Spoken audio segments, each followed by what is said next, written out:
যাবতীয় প্রশংসা আল্লাহ সুবহানাহু ওয়া তাআলা, যিনি বিশ্বজগতের একমাত্র মালিক। তিনি এক ও একক।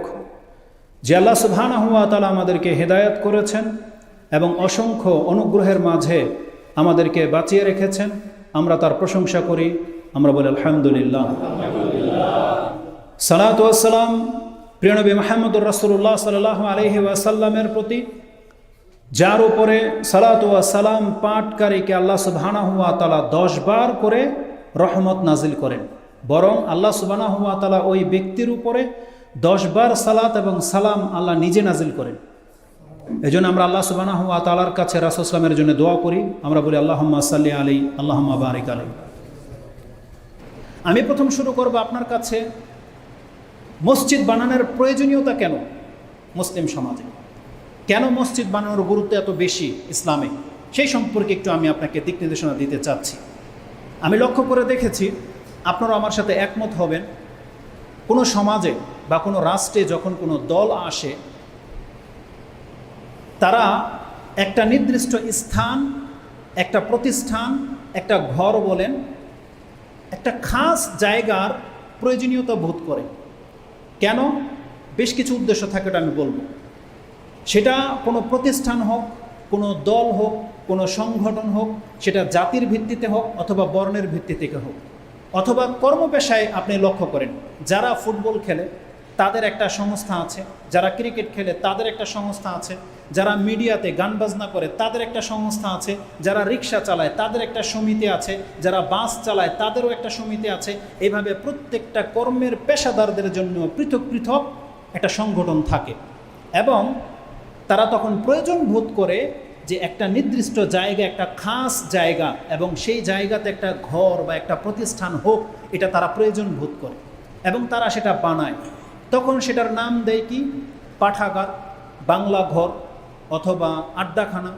আড্ডা একটা গালি ছিল এক সময়, কিন্তু ওটা এখন রোমান্সের পরিণত হয়েছে। আড্ডাখানা এখন একটা যুবকদের একটা বসার জায়গায় পরিণত হয়েছে, তারা এটা নাম দেয়। আর যদি ইংলিশে বলে তাহলে বলে ক্লাব অথবা বলে অফিস, কার্যক্রম। কেন তারা এটার প্রয়োজন বোধ করে? কারণ সেই ঘরটার এতটা মূল্য তাদের কাছে। কোনো সমাজে যদি তার মতবাদটাকে কেউ প্রতিষ্ঠিত করতে চায়, কোনো সংগঠনকে যদি জোরালো করতে চায়, তাহলে তাদের এমন একটা ঘরের প্রয়োজন, যেই ঘরের মাধ্যমে তারা সেই দাওয়াতটাকে প্রচার প্রসার করতে পারে। এবং দ্বিতীয় উদ্দেশ্য হচ্ছে, যারা এই দাওয়াতের অন্তর্ভুক্ত হবে, যাদেরকে উদ্দেশ্য করে দাওয়াতি কাজ করা হবে, যাদের কাছে আমি আমার এই মতবাদটাকে প্রতিষ্ঠিত করতে চাইব বা আমাদের এই কার্যক্রমকে আমরা ব্যাপক হারে প্রচার প্রসার করব, ওই লোকগুলো যেন অন্তত পক্ষে বিশেষ কোনো দিনে এই ঘরে এসে জমা হতে পারে। এই জন্য সেই ঘরটাকে বানানো হয়। এই ঘরকে বানানোর আরও উদ্দেশ্য হচ্ছে, মানুষ তার প্রয়োজন পুরা করার জন্য কোথায় যাবে, যে যেই সংস্থার লোক, যে যেই টিমের অন্তর্ভুক্ত, তারা তাদের উপর লেভেলে তার প্রয়োজনটা, তার অভাবটা পৌঁছানোর জন্যে তারা সেই ঘরে আসে, সেখানে গিয়ে কমপ্লেন করে, তার ভালো মন্দটাকে সেখানে উপস্থাপন করে। তখন তাদের নেতা যিনি, তার কানে সেই কথাগুলো পৌঁছে, তাহলে সেটা ওই ঘরেরই কাজ। এবং সেই ঘরকে কেন্দ্র করে তারা কি করে, দেখা যায় কোনো সমাজে যখন কোনো যুবকরা ক্লাব বানায়, তারা দেখতে পাবেন সেই ক্লাবের আন্ডারে তারা কিছু কল্যাণমূলক কোনো কাজও করে, কোনো ত্রাণ বিতরণ করতে হবে, সেই ঘর সেই ক্লাবের আন্ডারেই তারা করে থাকে। এগুলো আমি ভালো ভালো দিকগুলো বললাম, এটা হচ্ছে উদ্দেশ্য। ওই ঘরকে কেন্দ্র করে তৃতীয় যেই ঘটনাটি দেখা যায়, সেই প্রতিষ্ঠান সেটা ক্লাব বলেন, ঘর বলেন, পাঠাগার বলেন অথবা কোনো সংস্থার হেডকোয়ার্টার বলেন, সেই ঘরের পরিচালক যদি ভালো হয়, সৎ হয়, তাহলে যেই এলাকায় এটা গড়ে উঠবে সেই এলাকার মানুষ কল্যাণকর কিছু পাবে। আর যদি সেটা বদ লোকদের দ্বারা পরিচালিত হয়, তাহলে সমাজে এটার কুপ্রভাবও প্রভাবিত হবে। এটা হচ্ছে তৃতীয় রূপ। চতুর্থ রূপ হচ্ছে, যখনই এই পরিচালনার উপরে ভিত্তি করে ভালো হলে সমাজ ভালো কিছু পাবে, খারাপ হলে খারাপ কিছু পাবে, মানে প্রতিফল। তাহলে একটা ঘর বানানোর কেন্দ্র করে খাস একটা ঘরের 4টা রূপ হতে পারে। এক হলো এই ঘরের বানানোর প্রয়োজনীয়তা কি, দ্বিতীয় হচ্ছে তাদের পরিচালকদের উদ্দেশ্য কি, তৃতীয় হচ্ছে পরিচালক ভালো হলে তার ভালো ফলাফল আসবে, খারাপ হলে খারাপ ফলাফল আসবে। আর এই ফলাফলের উপরে ভিত্তি করে আপনারা কল্যাণকর কিছু পাবেন, অথবা অমঙ্গল কিছু আপনাদের মধ্যে চলে আসবে, অনিষ্ট চলে আসবে। এটা হচ্ছে রেজাল্ট, হচ্ছে ফলাফল। ইসলাম এমন একটা ধর্ম, যখন এই পৃথিবীতে প্রথম এসেছিল মদিনাতে, মক্কাতে, তখন তৎকালীন লোকেরা এটাকে থামিয়ে দেওয়ার চেষ্টা করেছিল। যে দিন, যে দাওয়াত নিয়ে মুহাম্মদ সাল্লাল্লাহু আলাইহি ওয়াসাল্লাম এসেছিল আল্লাহর পক্ষ থেকে, এই দাওয়াতটাকে থামিয়ে দেওয়ার জন্য আপ্রাণ চেষ্টা করেছে তার এলাকাবাসী, মক্কার লোকেরা। কিন্তু আল্লাহ সুবহানাহু ওয়া তাআলা তিনি তো চেয়েছেন যে ইসলামটাকে পুরো পৃথিবীর জমিনে গেঁথে দিতে। যখনই আল্লাহ সুবহানাহু ওয়া তাআলা মুহাম্মদ রাসূলুল্লাহ সাল্লাল্লাহু আলাইহি ওয়াসাল্লামকে সে সুযোগ করে দিলেন, একটু শক্তি অর্জন করলেন, সর্বপ্রথম তাকে মক্কা থেকে মদিনায় হিজরত করে নিয়ে গেলেন, যেখান থেকে এটা সম্ভব, যেখান থেকে ইসলামটা প্রচার করা সম্ভব, শক্তিশালী করা সম্ভব। রাসূলুল্লাহ সাল্লাল্লাহু আলাইহি ওয়াসাল্লাম যেই দিন নিয়ে এসেছে, তার যেই বিধান, সেটাকে তিনি পুরো পৃথিবীতে বাস্তবায়ন করার জন্যে তাকে মদিনাতে আল্লাহ সুবহানাহু ওয়া তাআলা একটা জায়গা করে দিলেন। এখন আপনার যদি ইতিহাস জানা থাকে যে মুহাম্মদুর রাসূলুল্লাহ সাল্লাল্লাহু আলাইহি ওয়াসাল্লাম মক্কা থেকে মদিনায় গিয়ে সর্বপ্রথম যেই কাজটি করেছিলেন সেটা কি, এটা আপনাকে জানতে হবে। যদি জানা থাকে, অনেকে জানেন আলহামদুলিল্লাহ, রাসূলুল্লাহ সাল্লাল্লাহু আলাইহি ওয়াসাল্লামের মাধ্যমে আল্লাহ সুবহানাহু ওয়া তাআলা আমাদেরকে শিক্ষা দিয়েছেন। একটু আগে বলেছি, যেই সমাজের যে চরিত্রের সে সেটা ফিল করে, যারা গান বাজনা নিয়ে আছে, যারা খেলাধুলা আছে, যারা কর্ম পেশায় জীবিত, বিভিন্ন কর্মের বিভক্ত, আমি বলেছি তারা কিন্তু তাদের মতবাদটাকে প্রতিষ্ঠিত করার জন্যে তারা একটা ঘর বানায়, সেটাকে তারা পাঠাগার, ক্লাব, বিভিন্ন নাম দেয়। কিন্তু ইসলাম আমাদেরকে শিক্ষা দিয়েছে, কোনো সমাজে যদি মুসলিম বাস করে, সেই মুসলিমদের প্রথম কাজ হচ্ছে সেই সমাজে তার নিজের ঘর নয়, বরং ইসলামকে প্রচার প্রসার করতে হলে, ইসলামকে সেই সমাজের মানুষের কাছে পৌঁছে দিতে হলে সর্বপ্রথম যে জিনিসটির দরকার সেটা হচ্ছে মসজিদ, সেটা হচ্ছে মসজিদ। তার মানে আল্লাহ বোঝাতে চাচ্ছে মুসলিমরা প্রথম বানাবে মসজিদ, অন্য যে কোনো গ্রহের লোক, যে কোনো দলের লোক, যে কোনো মতবাদের লোক সে অন্য কিছু বানাবে, সে ক্লাব বানাবে, সে খেলাধুলার ঘর বানাবে, সে পাঠাগার বানাবে, কিন্তু মুসলিম বানাবে মসজিদ। রাসূলুল্লাহ সাল্লাল্লাহু আলাইহি ওয়াসাল্লাম মক্কা থেকে মদিনায় হিজরত করে প্রথম কাজ ছিল এটা। এই তথ্যটি আপনি পাবেন আর রাহিকুল মাখতুম এবং সিরাতের কিতাবে। আমি আপনাকে হাদিসটি কোট করব মওজুমুল কবির থেকে, এবং আরেকটি কিতাবে থেকে আমি আপনাকে হাদিসটা কোট করব, সেটা হচ্ছে আল মওজুম আল আওসাত। মওজুম আল আওসাতের মধ্যে 3544 এই হাদিসের টুকরাটা আমি আপনার কাছে উল্লেখ করি। আব্দুল্লাহ ইবনে জুবায়ের তিনি বলছেন, আন্না রাসূলুল্লাহ সাল্লাল্লাহু আলাইহি ওয়াসাল্লাম কাদিমাল মদিনা, তিনি যখন মদিনায় আসলেন, ওয়া আতাহুন নাস, মানুষজন তাকে ঘিরে ধরল। ফাকালু ইয়া রাসূলুল্লাহ, এবং প্রত্যেকে বলতে লাগলো ইয়া রাসূলুল্লাহ আল মানজিলু, এটাই হচ্ছে স্থান। তার মানে রাসূলুল্লাহ সাল্লাল্লাহু আলাইহি ওয়াসাল্লাম তিনি তার উটের উপরে বসা ছিলেন। ফাআমবাসাত বিহি রাহিলাতাহু, যখনই রাসূল সাল্লাল্লাহু আলাইহি ওয়াসাল্লাম তার উটকে যেই দিকে ফিরাতেন, মানে গলি দিয়ে যেই দিকে মুভ করতেন, সেখানে কোনো না কোনো সাহাবী এসে উটের লাগামটা টেনে ধরতো আর রাসূল সাল্লাল্লাহু আলাইহি ওয়াসাল্লামকে বলতো, ইয়া রাসূলুল্লাহ হাযাল মানজিল, এটাই হচ্ছে আপনার জায়গা, আপনি এখানে থেকে যান। মানে সবাই চাইতো রাসূল সাল্লাল্লাহু আলাইহি ওয়াসাল্লামকে আমার আত্মীয় করি, আমার কাছে রেখে দিই, সবাই চাইতো। তখন রাসূল সাল্লাল্লাহু আলাইহি ওয়াসাল্লাম যে কথাটা বলেছিলেন, তিনি বলেছিলেন তাদেরকে উদ্দেশ্য করে, তারা বলেছিলেন, দাউহা ইন্নাহা মা'মুরাতুন, এই উটের লাগামটাকে ছেড়ে দেয়া হোক, এই উটকে ছেড়ে দাও তোমরা, কারণ এই উটকে আদেশ করা হয়েছে, মানে এই উট আদেশপ্রাপ্ত। তিনি বলেনি আমি পছন্দ মতো একটা জায়গা নিয়ে নিব, বলছে এই উটকে আল্লাহ আদেশ করেছে, আল্লাহ যেখানে ওকে আদেশ করেছে, তালকিন করেছে, ইলহাম করেছে, উট কেবল সেখানেই গিয়ে বসে যাবে, এখানে আমারও কোনো হাত নাই। বলছে দাউহা ইন্নাহা মা'মুরাতুন, ছেড়ে দাও এ উটকে, উট আদেশপ্রাপ্ত, উট তার ঠিকানা জানে, তাকে কোথায় গিয়ে বসতে হবে। সুবহানাল্লাহ। তখন রাসূলুল্লাহ সাল্লাল্লাহু আলাইহি ওয়াসাল্লামের উটটাকে ছেড়ে দেওয়া হয়েছে।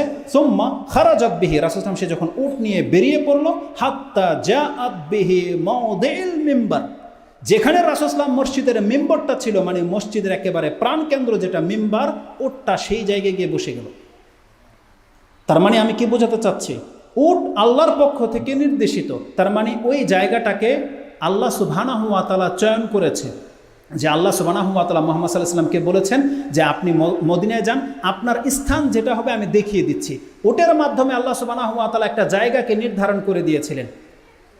সবচেয়ে বড় ব্যাপার হচ্ছে জানেন, সেই জায়গাটাতে রাসূলুল্লাহ সাল্লাল্লাহু আলাইহি ওয়াসাল্লামের ঘর হওয়ার প্রয়োজন ছিল, কারণ তিনি তো তার ঘর বাড়ি ছেড়ে দিয়ে মদিনায় এসেছে, তাই না? উচিত ছিল যে রাসূল সাল্লাল্লাহু আলাইহি ওয়াসাল্লাম থাকবে কোথায়। এই জন্য আল্লাহ তাকে সেখানে একটা জায়গা চিহ্নিত করে দিলেন যে যেখানে উট বসে যাবে সেখানে মুহাম্মদ সাল্লাল্লাহু আলাইহি ওয়াসাল্লামের জায়গা। এমনটাই হওয়া উচিত ছিল না? সুবহানাল্লাহ। কিন্তু যেখানে উট বসেছিল সেখানে রাসূল সাল্লাল্লাহু আলাইহি ওয়াসাল্লামের ঘর বানায়নি, বরং সেই জায়গাটাতে রাসূল সাল্লাল্লাহু আলাইহি ওয়াসাল্লাম মসজিদ বানিয়েছে। তার মানে মুহাম্মদ সাল্লাল্লাহু আলাইহি ওয়াসাল্লাম কোথায় থাকবে, একজন মুসলিম কোথায় বাস করবে, এটার দায়িত্ব আল্লাহর। আল্লাহ বলেছেন সর্বপ্রথম মুসলিমদেরকে ডিসাইড করতে হবে তার সমাজের মসজিদ কোথায় হবে, এই জায়গাটাকে আগে নির্ধারণ করা হোক। কারণ এটা আমরা শুধু আজকের যে মসজিদগুলো আমরা শুধু নামাজের জন্য খাস করেছি, রাসূলুল্লাহ সাল্লাল্লাহু আলাইহি ওয়াসাল্লামকে বা ইসলামে মসজিদের মর্যাদা শুধু এতটা নয়, বরং ইসলামে মসজিদের মর্যাদা হচ্ছে এটা হচ্ছে মুসলিমদের পার্লামেন্ট, এটা হচ্ছে মুসলিমদের সুপ্রিম কোর্ট বলা চলে, হাই, যেখানে সবচেয়ে উচ্চ মানের বিচার করা হবে সেটা ছিল মসজিদ। মসজিদ ছিল হেডকোয়ার্টার, যেখান থেকে মুজাহিদদেরকে কমান্ড করা হবে, এটা হচ্ছে কমান্ড সোর্সের যেই অফিস, সেটা হচ্ছে মসজিদ। এই মসজিদ ছিল রাসূলুল্লাহ সাল্লাল্লাহু আলাইহি ওয়াসাল্লামের যুগে অভাবীদেরকে সাহায্য করার কেন্দ্র। এই মসজিদ ছিল মুসাফিরদের আশ্রয়স্থল। এই মসজিদ ছিল মুসলিমদের অসুস্থদের সেবা শুশ্রূষার জায়গা। এই মসজিদ ছিল বন্দীদেরকে এনে বেঁধে রাখার জায়গা। এত কিছু নিয়ে এই ইসলামে মসজিদের স্থান রয়েছে।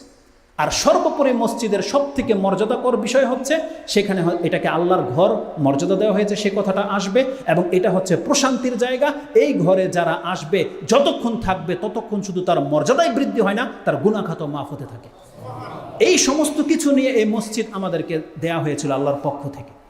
তা মসজিদ এটা হচ্ছে সর্বপ্রথম মুসলিমদের কাজ, যে আল্লাহ সুবহানাহু ওয়া তাআলা যখনই ইসলামকে প্রচার প্রসার করার দায়িত্ব মুহাম্মদ সাল্লাল্লাহু আলাইহি ওয়াসাল্লামকে দিয়েছে, যখন শক্তি জুগিয়েছে, আল্লাহ আমাদেরকে দেখিয়ে দিয়েছে মুহাম্মদ এখন তোমার সব থেকে বেশি প্রয়োজন একটা ঘর, একটা প্রতিষ্ঠানের, আর সেটা হচ্ছে মসজিদ। তিনি তাই করেছেন। আরেকটা হাদিস স্পষ্ট ইমাম বুখারী রাহিমাহুল্লাহ কোট করেছেন, আনাস রাদিয়াল্লাহু তাআলা তিনি বলছেন, আন্না আনাস রাদিয়াল্লাহু আনহু ক্বালা কাদিমা আন-নবী সাল্লাল্লাহু আলাইহি ওয়াসাল্লাম আল-মদিনা, রাসূল সাল্লাল্লাহু যখন মদিনায় আসলেন, ও আমারা বিবিনাইল মসজিদ, তিনি সর্বপ্রথম আদেশ করলেন যে মসজিদ বানানো হোক। রাসূল তিনি ঘর বানাননি, তিনি মসজিদ বানিয়েছেন। ইমাম বুখারী রাহিমাহুল্লাহ তিনি তার মদিনার ফজিলতে 29 নম্বর পর্বের শুরুতেই এই হাদিসটাকে কোট করেছেন। হাদিস হচ্ছে 1868 এটা ইমাম বুখারী রাহিমাহুল্লাহ কোট করেছে। এর মাধ্যমে আমি যেটা আপনাকে দেখাতে চাচ্ছি, আজকে আমাদের যুবক সমাজকে আপনি লক্ষ্য করেন, যারা বয়োজ্যেষ্ঠ হয়ে গেছেন, বুড়ো হয়ে গেছেন, আপনারা হয়তো অব্যাহতি নিয়েছেন। এখন সমাজের, রাষ্ট্রের আপনাদের আর কোনো প্রয়োজন নাই। আপনাদেরকে এখন তারা পারলে তসবি ধরিয়ে দিয়েছে, আপনাদেরকে এখন রিজেক্টেড করে দিয়েছে যুবকরা। সেই জায়গাগুলো যুবকরা স্থলাভিষিক্ত হয়ে গেছে। এজন্য আপনাদের দায়িত্ব এখন আর নেই, আপনাদেরকে বলে কোনো লাভ নেই। লক্ষ্য করে দেখেন, যারা নিজেদেরকে মুসলিম দাবি করেন, আপনি একবার লক্ষ্য করে দেখেন তো আপনার আদর্শের সাথে ইসলামের কত বেমিল। ইসলাম আমাদেরকে যে আদর্শ শিক্ষা দিয়েছে যে তুমি মুহাম্মদ সাল্লাল্লাহু আলাইহি ওয়াসাল্লামের কাছ থেকে আদর্শ গ্রহণ করো, তাহলে মুহাম্মদ সাল্লাল্লাহু আলাইহি ওয়াসাল্লাম আমাদেরকে আদর্শ দিচ্ছে কোনো সমাজকে প্রতিষ্ঠিত করতে চাইলে যুবকরা মসজিদ বানাবে, মসজিদ। কিন্তু আমাদের যুবকরা মসজিদের ধারে না। তারা মসজিদ বানাতে হবে, মসজিদকে আবাদ করতে হবে, মসজিদের কোনো গুরুত্বই তাদেরকে শিক্ষা দেওয়া হয় না, যার ফলে তাদেরকে ক্লাব বানানোর প্রয়োজন হয়। আর আপনি জানেন সেই ক্লাব বানিয়ে তারা যে শুধুমাত্র নেকি থেকে মাহরুম হচ্ছে তা কিন্তু নয়, বরং সেই ক্লাবের মধ্যে, সেই অফিসের মধ্যে, সেই পাঠাগারে সব ইসলাম বিরোধী কার্যক্রম হয়। যেটা বলেছিলাম যে ভালো দিক, তারা ত্রাণ হয়তো বিতরণ করে, কিন্তু আপনি জানেন না যেই কোনো অনুষ্ঠানে এই গান বাজনার আয়োজন সেই ক্লাব থেকে হয়। এটা আপনি প্রত্যেকেই জানেন। আপনি জানেন না যে খেলাধুলা কোনো একটা বিজয় দিবসের মধ্যে কি উৎসব করা হয়, খেলাধুলার আয়োজন করা হয়, সেটাও এই ক্লাব, ওই পাঠাগার থেকে করা হয়। কিন্তু যারা এগুলো পরিচালনা করেন, আপনি মুসলিমদেরকে এবং মুসলিম সমাজে যে কত বিপর্যয়ের সৃষ্টি করতেছেন, এটা আপনি এখন বুঝেননি, বুঝবেন মরার পরে। যে মুসলিম সমাজে বিপর্যয় তৈরি করার শাস্তিটা কি, এটা আপনি মরলে বুঝতে পারবেন। কারণ যদি আপনি ক্লাব না বানাতেন, যদি এই অফিস পাঠাগার না হতো, তাহলে এই গ্রামে ওই গান বাজনা বাদ্যযন্ত্র করার মতন কোনো সাহস কেউ দেখাতো না। কিন্তু আপনার ঘরের 10 ঘরের 10 সন্তান যখন সে ক্লাবের সদস্য, তখন তারা যখন গান বাজনা করে, তখন আপনি বাধা দিতে পারেন না। কারণ আপনি জানেন সব মাথা চাতা যারা, ওই নেতা ফেতা, তাদের সন্তান এরা, তখন আপনি আর বাধা দিতে পারেন না। এইভাবে সমাজে অপকর্ম ছেয়ে যায়। এবং তারা যখন নেশার সাথে জড়িত হয়ে যায়, তখন আপনি গার্ডিয়ান হয়েও তাকে বাধা দেওয়ার মতো ক্ষমতা রাখেন না, কারণ আপনার সন্তানও তার সাথে জড়িত। এইভাবে কিন্তু সমাজে পাপগুলো হচ্ছে। এবং যেই সমস্ত যুবকরা দাড়ি রেখে নেয়, মসজিদমুখী হতে চায়, তাদেরকে দেখে তারা টিটকারি করে, তাদেরকে ইসলাম টিকে থাকার জন্য তাদের অন্তরে জায়গা পায় না। কেন? একটা বাদ্যযন্ত্রগুলো এত প্রভাব ফেলে অন্তরে, এটা শয়তানের ডাক, আহ্বান। একটা যুবক যখন মসজিদের খুতবা শুনে বা ধর্মকর্ম করে, তখন যখনই আপনাদের এই রংতামশা দেখে, তার অন্তর কিন্তু আবার ওইদিকে কিছুটা ঝুঁকে যায়, সে তার ইসলামটাকে টিকে রাখতে ব্যর্থ হয়। তাহলে আপনারা যারা পাঠাগার করেন, বিভিন্ন সংস্থার সাথে জড়িত, আপনারা এইভাবে কিন্তু ইসলামের খেলাফ কাজ করে যাচ্ছেন, কিন্তু আপনার রন্ধ্রে একটু পর্যন্ত আচর হয় না, আপনার অনুভূতি হয় না যে এগুলো সব ইসলামী বহির্ভূত কাজ, আমি একজন ফাসাদকারী, আমি একজন ফিতনা ছড়ানো ব্যক্তি। কিন্তু উপরন্তু ওই সমাজে যখন কোনো ব্যক্তি ভালো কথা বলে, তাকে ফিতনাবাজ বলা হয়, অথচ ফিতনার সৃষ্টি করছে তারা, যারা এই সমাজে পাপের একটা রাস্তা করে দেয়। যেই ব্যক্তি প্রথম আপনার গ্রামে ডিশের লাইন এনেছিল, আপনি জেনে নেন এই ব্যক্তি হচ্ছে ফাসাদকারী। যেই ব্যক্তি প্রথমে একটা প্রথা চালু করে দিয়েছিল আপনার গ্রামে, যেটা আপনার গ্রামে ছিল না, যেই মহিলাটা ওই জিন্স পরে রাস্তা দিয়ে বোরকা খুলে দিয়ে বেরিয়ে গেছে ওন্না ছাড়া, ও হেঁটে ওর ঘর পর্যন্ত গেলেও সাকসেস। কারণ এটা আপনাদের সমাজের অবস্থা এটা ছিল না। যখন ও করে দেখিয়েছে, আগামীকাল 10টা মেয়ে সাহস পাবে এরকমটা করার। কিন্তু ওকে যদি বাধা দিয়ে দেওয়া হতো, তাহলে আপনার ঘরের মেয়েটা সাবধান হয়ে যেত যে না, এই সমাজ এটা চলে না। কিছুদিন আগে একটা ভাইরাল হয়ে গেছে, খুলনার বা যশোরের কোনো এক মেয়ে বাইকার, সে বিয়েতে বাইক নিয়ে আসার কারণে এই পুরো ফেসবুক বা নেটওয়ার্ক যুগে অনেক বড় ধরনের একটা আলোড়ন সৃষ্টি হয়ে গেছে যে মহিলা হয়ে সে এটা কেমনটা করলো। যদি কথার প্রসঙ্গে চলে এসেছে, আমি যদি আপনাকে বলি, কেউ কি বলতে পারবেন আমাকে এই মেয়ের অপরাধটা কি? এই মেয়ের অপরাধটা কি বাইক চালানো? এই মেয়ের অপরাধটা কি ছিল বেপরদা হওয়া? এই মেয়ের অপরাধটা কি ছিল তার বিয়েতে সে বাইক চালিয়েছে সেটা? এই মেয়ের অপরাধ কি ছিল? কেউ বলতে পারবেন যে এই মেয়ের অপরাধটা কি? এই মেয়ে শুধু একদিন বাইক চালিয়েছে, ও দাবি করতেছে আরে আমি তো প্রতিদিন বাইক চালিয়ে কলেজে যেতাম, আমার অফিসে যাই। তখন আপনারা অপরাধ কেন মনে করেননি? আজকে কেন একদিন কেন অপরাধ হবে? এই মেয়ে তো পর্দাই করেনি কোনোদিন, আজকে কেন আপনার তার কাছে সেটা অপরাধ মনে হচ্ছে কেন?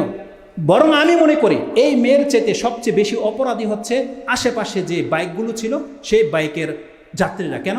কারণ এই মেয়ে কিন্তু একা ছিল বাইকে, আর প্রত্যেকটা বাইকের মধ্যে একজন ছেলে একজন মেয়ে ছিল। আপনি প্রমাণ করতে হবে যে ওই বাইকগুলোর মধ্যে স্বামী স্ত্রী বসেছে, কিন্তু আমি আপনাকে প্রমাণ করে দেখাই দিতে পারবো যে এগুলো স্বামী স্ত্রী নয়, এটা হচ্ছে অন্য মেয়ে, গায়রে মাহরম মেয়ে। তারা হয়তো তার গার্লফ্রেন্ড, তার চাস্তো বোন, মামাতো বোন, অমুকের মেয়ে, এলাকার মেয়ে নিয়ে সে বাইক দিয়ে যাচ্ছে। আপনি তো মুসলিম সন্তান, আপনি যদি পাপ বুঝেন, তাহলে আপনি কেন ওটা প্রতিবাদ করলেন না যে এইভাবে তো ইসলামে জায়েজ নেই? এই মেয়েকে কেন দোষারোপ করা হলো? সব থেকে বড় ব্যাপার হচ্ছে মেয়ের বাপ মা বোঝে না অপরাধ কি। যেই ঘরে তার বিয়ে হয়েছে, সেই শ্বশুর শাশুড়ি, সেই নামার যেটা জামাই, এই মেয়ের স্বামী যেটা, এই কি বলবো, এটা কি ভাষায় বলা যায়? ইসলাম একে দায়ুস বলেছে। এ দায়ুস বোঝে না ওর স্ত্রীর কি পাপ, এ দায়ুস বোঝে না। তার তাহলে আপনাদের কাছে সেটা কেন পাপ মনে হলো? এটা আমি জাস্ট আপনাকে প্রশ্ন করেছি, আপনাদের কাছে উত্তর আমি পাবো না, আমি জানি। উত্তরটা আমি আপনাকে দিচ্ছি। এই মেয়ের সবচেয়ে বড় পাপ হচ্ছে এ হচ্ছে ফাসাদকারী, ফাসাদ। এ হচ্ছে ইসলাম একটা ফাসাদকারী। ও বেপরদায় ছিল, মুসলিমদের কোনো সমস্যা হয়নি।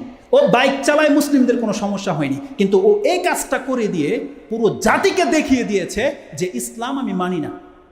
ও দেখিয়ে দিয়েছে ইসলাম বলে কোনো কিছু নাই, এটা জাস্ট আপনাদেরকে এভাবে দেখিয়ে দিয়েছে। এই কাজটাই সে করেছে। এটাই হচ্ছে সবচেয়ে বড় পাপ। এটা আগে ওকে বুঝাতে হবে। এক তো বেপরদা ছিল। ইসলামে কি পাপ, প্রত্যেকটা পাপের একটা নিজস্ব মাত্রা আছে, আর ওই মাত্রার মধ্যে থাকলে আল্লাহ চাইলে তাকে মাফ করবে, চাইলে তাকে শাস্তি দেবে। এটা হচ্ছে ইসলাম। কিন্তু কোনো ব্যক্তি যখন পাপ করে আবার সেটা প্রকাশ করে এবং সেটাকে পাপ মনে করে না, জানকে আর সে, আল্লাহ বলছেন তোকে আমি শাস্তি না দেওয়া ছাড়া তোকে কোনোদিন ক্ষমা করা হবে না।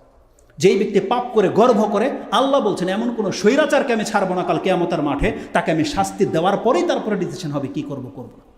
অতএব যার যেই পাপ আছে সে পাপকে নিজের মধ্যে রাখার চেষ্টা করেন, আপনি প্রকাশ করার চেষ্টা করেন না। আপনি গান বাজনা শোনেন, আপনি হেডফোন লাগাই শোনেন, যেহেতু আপনি পাপ করছেন নিজে করেন। কিন্তু আপনি যখন সেটা ড্যাক্সিট বাজিয়ে ওপেন করে দিবেন মুসলিম সমাজে, আপনি জেনে নেন আপনি আরো 10 জনকে ক্ষতিকারক এবং আপনি হচ্ছে ফাসাদকারী। আর আল্লাহ বলছে ইন্নাল্লাহা লা ইউহিব্বুল মুফসিদিন, আল্লাহ কোনো ফাসাদকারীকে পছন্দ করে না। আল্লাহ কুল্লি হাল, লম্বা কথা ওদিকে চলে যাচ্ছে। যেটা আমি বুঝাতে চাচ্ছি যে আমাদেরকে কি করতে হবে, একটা মসজিদের আমাদের প্রয়োজন। কিন্তু এরাও যুবক, যারা এই মসজিদটাকে বানিয়েছে, যাদের প্রচেষ্টায়, এরাও আলহামদুলিল্লাহ আপনাদের ঘরের সন্তান, এরাও যুবক। আল্লাহ সুবহানাহু ওয়া তাআলা তাদেরকে হেদায়েত করেছে। তারা ওই একটা ঘরের প্রয়োজন বোধ করেছে যে আমাদের সমাজে আমরা যদি আমাদের দিনটাকে প্রচার করতে চাই, তাহলে আমাদের একটা বসার জায়গা লাগবে, আমাদেরও একটা ক্লাব লাগবে, আমাদেরও একটা পাঠাগার লাগবে। আর আমরা ওগুলো করছি না, আমরা বুঝতে পেরেছি যে আমাদের নৈতিক চরিত্রকে ঠিক করার জন্যে, আমাদের সমাজকে শুধরানোর জন্যে আমাদেরকে একটা মসজিদ লাগবে। আলহামদুলিল্লাহ তারা এই মসজিদ বানিয়েছে। আমরা আল্লাহর কাছে দোয়া করব এই মসজিদকে যেন আল্লাহ সুবহানাহু ওয়া তাআলা কিয়ামত পর্যন্ত কায়েম রেখে দেয়, এবং আপনাদের মধ্যে যারা গণ্যমান্য ব্যক্তি, সৎলোক, তারা তাদের পাশে এসে দাঁড়াবে। এই কাজকে প্রতিষ্ঠিত করার জন্যে তারা পাশে এসে দাঁড়াবে, যাতে করে কিয়ামত পর্যন্ত এটা একটা আইডিয়াল, একটা চিহ্ন হয়ে যাবে আপনাদের সমাজে, যে তারা এই মসজিদ করে দেখিয়েছে যে এইভাবে ইসলাম প্রচার করতে হয়, এইভাবে জাতিকে শুধরাতে হয়।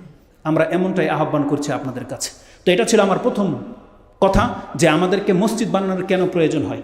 ইসলাম আমাদেরকে মসজিদ বানাইতে বলেছে এই জন্যে, কোনো সমাজে যদি মসজিদ না থাকে দেখে নিন সেই সমাজে ইসলাম টিকবে না।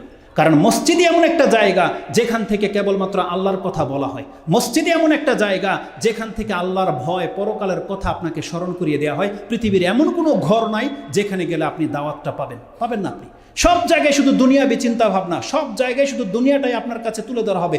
একমাত্র মসজিদ হচ্ছে সেই জায়গা, যেই জায়গাতে আসলে আপনি জান্নাত দেখতে পাবেন, যেই জায়গাতে আসলে আপনি জাহান্নাম ফিল করেন, যেই জায়গাতে আপনার রবকে আপনার স্মরণ হয়ে যায়, যেই জায়গাতে আসলে আপনার পরকালের কথা স্মরণ হয়ে যায়, সেই জায়গাটা হচ্ছে মসজিদ। অতএব এই মসজিদগুলোকে এমন প্রশস্ত করতে হবে, যেই কোনো যুবক পেরেশানিতে থাকুক, যেই কোনো ব্যক্তি কষ্টে থাকুক, সে যেন এই আল্লাহর ঘরে মসজিদে এসে যেন তার কষ্টটা দূর হয়ে যায়, সে যেন আপনাদের কাছ থেকে একটা ভালো প্রশান্তির কোনো বার্তা পায়, সে যেন তার দিক নির্দেশনা পায়। এই মসজিদগুলোকে তেমন প্রতিষ্ঠিত করতে হবে, এবং এই মসজিদে এমন দায়িত্বশীলদেরকে বসাতে হবে খতিব হিসাবে, ইমাম হিসাবে, যার কথায় থাকবে আল্লাহর দিকে আহ্বান।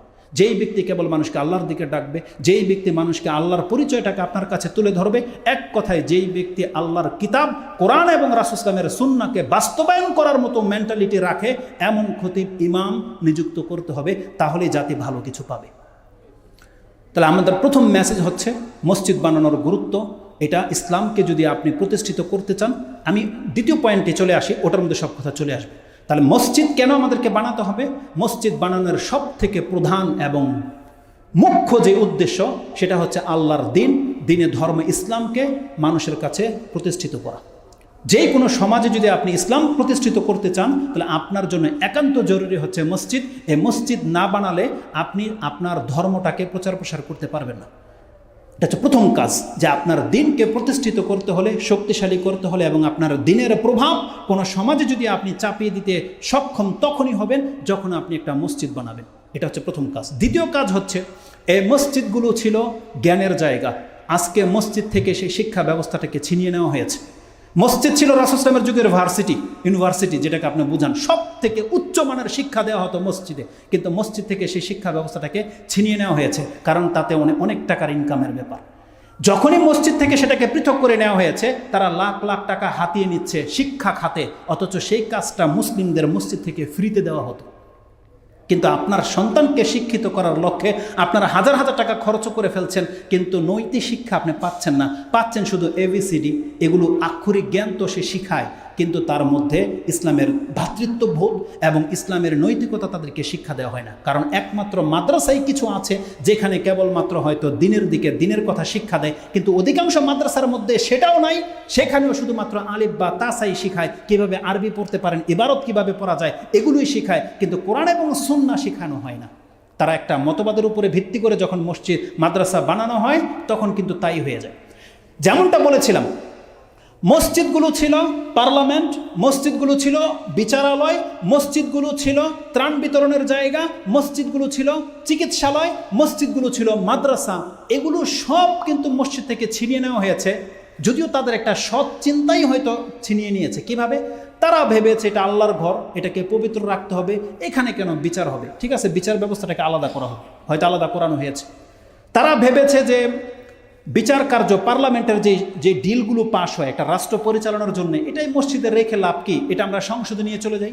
সংসদে নিয়ে চলে গেছে। তারা মসজিদকে বেশি সম্মান দেখাতে চেয়ে তারা ভেবেছে চিকিৎসা দেবে, রক্ত পড়বে, নাপাকে পড়বে, এখান থেকে আলাদা করে দিই। চিকিৎসাগুলো আলাদা হয়ে গেছে, মাদ্রাসাগুলোকে এভাবে আলাদা করে নেওয়া হয়েছে।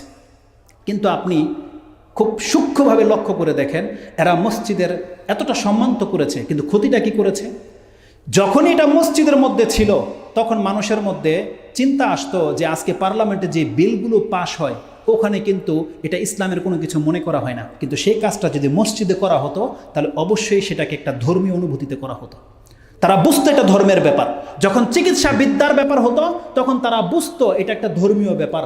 যখন শিক্ষার ব্যবস্থা হতো মসজিদেই বহাল থাকতো, তাহলে সেখানে শুধুমাত্র ধর্মীয় শিক্ষাটাই দেওয়া হতো, যার ফলে সব কিছু ছিনিয়ে নিয়ে তারা তাদের মতটাকে প্রতিষ্ঠিত করে দিয়েছে। কিন্তু ইসলাম যেই সেন্সে আমাদেরকে এগুলো করতে বলেছে ওগুলো সব আউট হয়ে গেছে। এই জন্য দুর্নীতিবাজ সে আপনার এমন বিল পাশ করে যেটা ইসলামের বহির্ভূত, কিন্তু সেটাকে কোনো পাপ মনে করছে না। সে মনে করছে না যে এর সাথে ইসলামের কোনো সম্পর্ক আছে, যার ফলে সুকৌশলে শুধুমাত্র নামাজটাকে মসজিদের জন্য খাস করে দিয়ে বিচার ব্যবস্থাকে, আইন ব্যবস্থাকে, চিকিৎসা বিদ্যাকে, শিক্ষাকে সব কিছু মসজিদ থেকে ছিনিয়ে নিয়ে গেছে। তবে আল্লাহর ফজল এবং করম হচ্ছে এই, আল্লাহ তার নিজের কাছে একটা জিনিস রেখেছিল, যদি ওটাও মানুষের কাছে দিয়ে দিত তাহলে আজকে আমরা আপনাকে এখান থেকে দাঁড়িয়ে বলতে পারি যে মসজিদে 1 রাকাত সালাত আদায় করলে অন্য জায়গায় আপনার ঘর বাজার থেকে 27 গুণ বেশি নেকি আপনি পান। কিন্তু আমাদের কাছে যদি এই নেকির ভান্ডারটা দিয়ে দেওয়া হতো তখন আমরা হয়তো আপনাদেরকে শিক্ষা দিতাম যে হাইপার মার্কেটে 2 রাকাত সালাত আদায় করলে সেখানে 50 ওয়াক্ত বেশি সওয়াব পাবে, আমরা হয়তো ভাগ করে দিতাম। কিন্তু আল্লাহ সুবহানাহু ওয়া তাআলা নেকির ব্যবস্থাটা শুধু নিজের হাতে রেখে দিয়েছে। এই জন্য পৃথিবীর এমন একটা ঘর দেখান যে আপনি আপনার ঘর থেকে ওযু করে যদি আপনি সংসদেও যান প্রত্যেক কদমে কদমে চেরানার নেকি হয় দেখাতে পারবেন, আরে একদিনের একটা নেকি দেখাতে পারবেন। কিন্তু আল্লাহ সুবহানাহু ওয়া তাআলা মসজিদের সেই মর্যাদাটাকে আজও বহাল রেখে দেওয়া হয়েছে যে কোনো ব্যক্তি যদি ঘর থেকে মসজিদে আসে, ওযু করে আসে, চুপচাপ আসে, তাড়াতাড়ি আসে, গোসল করে আসে, খুতবা শোনার জন্য আসে এবং নামাজ পড়ে বাসায় ফিরে যায়, আল্লাহ সুবহানাহু ওয়া তাআলার পক্ষ থেকে তার মর্যাদা হলো সে যতগুলো কদম দিয়েছে প্রত্যেক এক কদমে 1 বছর নেকি। 1 বছর কেমন নেকি?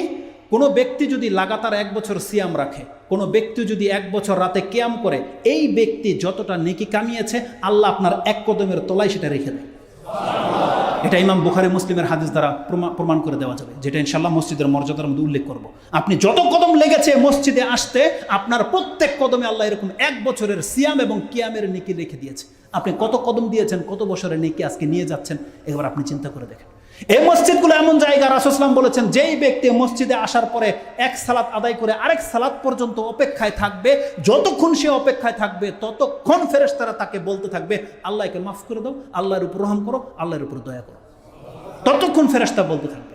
রাসূল সাল্লাল্লাহু আলাইহি ওয়াসাল্লাম বলেছেন কেউ যদি 1 ওয়াক্ত সালাত আদায় করে অপেক্ষা করে আরেক সালাত পর্যন্ত, যতক্ষণ সে বসে থাকবে, নামাজে দাঁড়িয়ে গেলে নামাজ পড়তে যতক্ষণ সময় আপনার লাগে যত নেকি হয়, যেমন আপনি নামাজে আছেন, তার মানে একটা ব্যক্তি যদি নামাজ পর্যন্ত অপেক্ষা করে, যেমন আপনি আসর পড়েছেন, মাগরিব পর্যন্ত যদি অপেক্ষা করেন, মাগরিব পড়েছেন, এশা পর্যন্ত যদি অপেক্ষা করেন, রাসূল সাল্লাল্লাহু আলাইহি ওয়াসাল্লাম বলছেন সে যেন ততক্ষণে নামাজই আছে।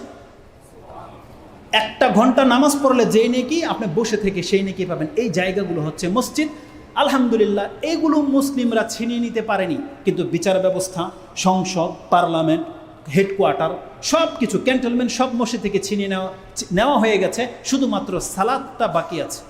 আর আপনারা মুসাল্লিরা কি করেছেন, নিজের ইচ্ছায় সে সালাতকেও ছেড়ে দিয়েছেন, আপনারা মসজিদেও আসেন না।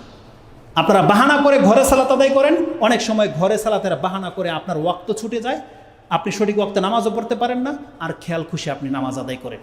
অথচ এই কাজটা মসজিদে করা আপনার জন্য একান্ত জরুরি ছিল। এগুলো ছিল মসজিদের কাজ, এটা হচ্ছে মসজিদের গুরুত্ব। এই জন্য আমাদেরকে মসজিদকে প্রতিষ্ঠিত করতে হবে।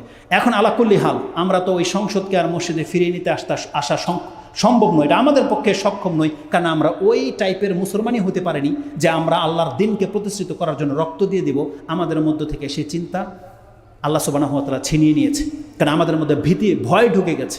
আমরা মনে হচ্ছে যে মুখ খুললে আমাদেরকে মেরে ফেলা হবে, আমাদেরকে ধরে নেওয়া হবে, আমাদেরকে কথা বলা দেওয়া হবে না। অথচ এটা গণতান্ত্রিক দেশ, আপনি বলছেন আপনার বাক স্বাধীনতা আসে। এই ক্ষেত্রে আপনি বলতে পারেন যা ইচ্ছা তাই, নোংরামি কথার ক্ষেত্রে আপনি বলেন যে আমার বাক শক্তি আছে, কিন্তু ইসলামী কথার ক্ষেত্রে আপনি তখন সেটা ভুলে যান।